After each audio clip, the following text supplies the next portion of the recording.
దళిత సోదరుడు కానీ ఒక్క గిరిజన సోదరుడు కానీ ఖమ్మం జిల్లాలో 6 లక్షల రూపాయలు ఇచ్చారా? ఇంటికి ఇచ్చారా? ఇవ్వలేదా? అసలు రాష్ట్రంలో ఎక్కడన్నా ఇచ్చారా? ఇవాళ సిగ్గు లేకుండా 20 లక్షల ఇల్లు కట్టించిన తర్వాతనే ఓట్లు అడుగుతా అంటున్నావు కదా పొంగులేటి గారు. ధైర్యం ఉంటే మాట మీద నిలబడి నేను అడుగుతా ఉన్నా. ఇంకొక మాట కూడా నేను అడుగుతా ఉన్నా, మీకు అసలు ఇల్లు కట్టే తెలివి ఎక్కడిది? కూలగొట్టడమే తెలుసు, మీకు ఇల్లు కట్టే తెలివి లేదు. మీకు కూలగొట్టడం అనేది తప్ప, విధ్వంసం తప్ప వికాసం తెలవని దండుపాలెం ముఠా మీరు మాట్లాడితే నేను అడుగుతా ఉన్నా, ఇవాళ వ్యవసాయాన్ని విధ్వంసం చేయలేదా మీరు?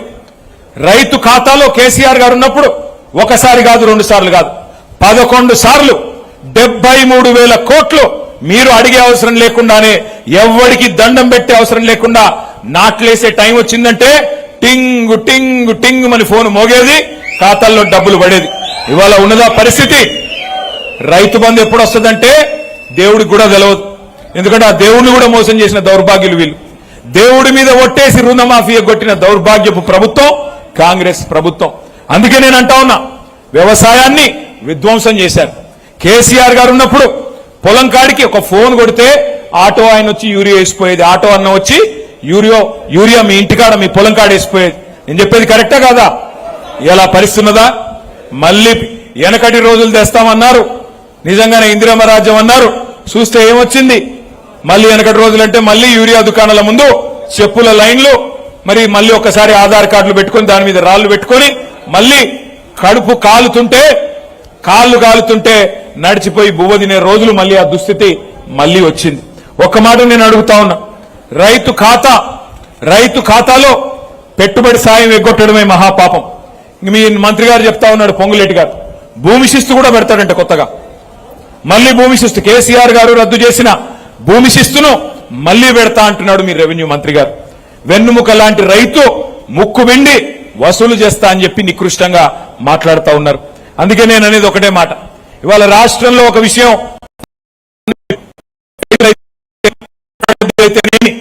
యువకులు పెద్ద మనుషులైతేనేమి అందరికీ అన్ని విషయాలు అర్థమైనాయి, తేట తెల్లమైనాయి.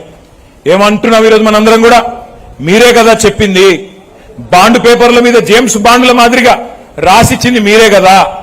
బట్టి విక్రమార్క గారైతే బాండ్ పేపర్ రాసి దేవుడి కాళ్ళ దగ్గర పెట్టి 6 గ్యారంటీలు కార్డులు భద్రంగా పెట్టుకోండి, 3 నెలలు భద్రంగా దాచిపెట్టుకోండి, 99 రోజుల తర్వాత మా వాళ్ళు వస్తారు, కాంగ్రెస్ కార్డులు తీసుకుంటారు.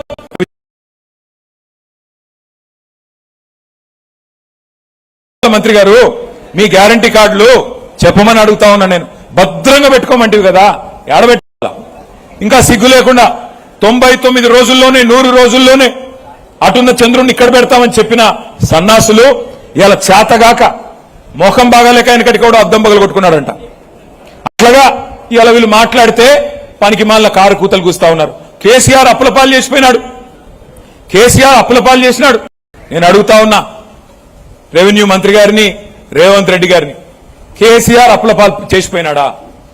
నిజమే అనుకుందాం, ఒక్క నిమిషం మీరు చెప్పే తప్పుడు కూతలు ఒక్క నిమిషం నిజం అనుకుందాం.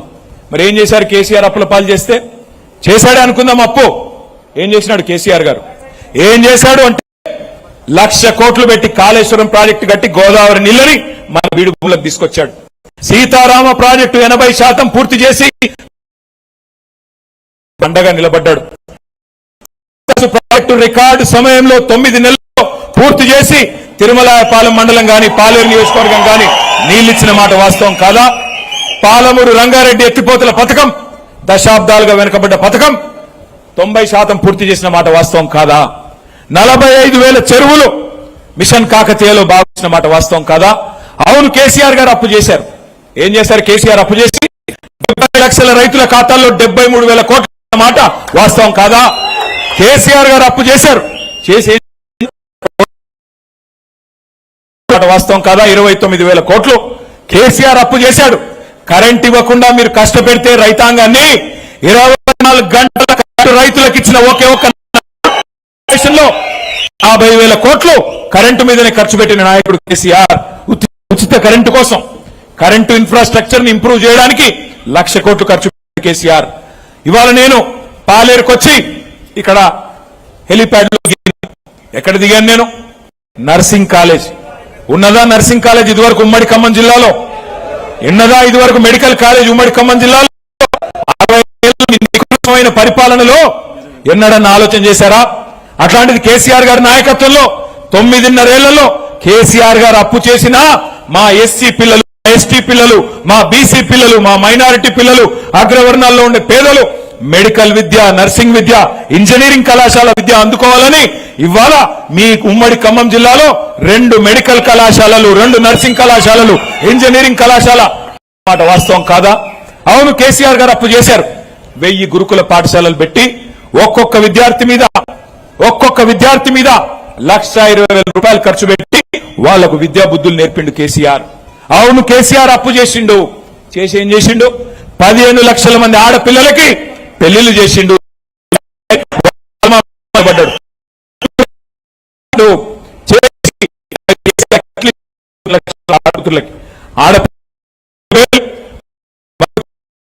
ఇచ్చిన మహానుభావుడు ఎవరైనా ఉన్నారా? అందుకే నేను అంటా ఉన్నా, కేసీఆర్ గారు చేసిండే అనుకుందాం. మరి నీ ప్రభుత్వం వచ్చిందా? 4 లక్షల కోట్లు అప్పు చేస్తేవి కదా 2.5 ఏళ్లలో. ఏం పీకినావో చెప్తావా? రైతు బంద్ వేసినావా? రైతు బంద్ వేసిండా? రైతు బీమా కట్టిండా? కట్టలేదు. ఏం పాలేరులకి స్పెషల్ చేస్తున్నారా? తులం బంగారం అన్నాడు, ఇచ్చిండా? తులం బంగారం వచ్చిందా? 4,000 పెన్షన్ వచ్చిందా? నిరుద్యోగులకు 4,000 ఇస్తానని ఇచ్చిండా? ఆడకూతుర్లకు 2,500 ఇస్తానని ఇచ్చిండా? స్కూటీలు అన్నాడు, ఇచ్చిండా? స్కూటీలు రెవెన్యూ మంత్రి గారు లూటీ మాత్రం జోరుగా ఉంది. పొంగు లూటీ మాత్రం ఆయన లేటు కాదు, పొంగు లూటీ, మొత్తం లూటీయే తప్ప చేసింది ఏందని నేను అడుగుతా ఉన్నా. ఇంకా సిగ్గు లేకుండా మాట్లాడుతున్నాడు ముఖ్యమంత్రి. ఆయన మొన్న అంటాడు ఆదిలాబాద్ లో మీటింగ్ పోయి, ఎంత కండలు తిరిగిన పైల్వానైనా 3 నెలలనే పిల్లలు పుట్టిస్తాడా? ఎవడు చెప్పమన్నాడు రా నిన్ను? 100 రోజులని ఎవడు చెప్పమన్నాడు? ఆ సన్నాసి కూతలు కూసిన సన్నాసి ఎవడు? ఆ బాండ్ పేపర్లు రాసిన జేమ్స్ బాండ్ ఎవడు? వాటిని మళ్లీ తీసుకుపోయి గ్యారంటీ కార్డులను పంచిన ఎదవలెవరు చెప్పు? అది చేత కాకుండా 3 నెలల్లోనే పిల్లలు పుట్టిస్తారా? సరే, ఓకే రేవంత్ రెడ్డి, 3 నెలల్లో పిల్లలు పుట్టరు, నాకు తెలుసు, నీకు తెలుసు. మరి 30 నెలల్లో పుట్టపోతే ఏమనాలరా? నాకు తెలవకడుగుతా.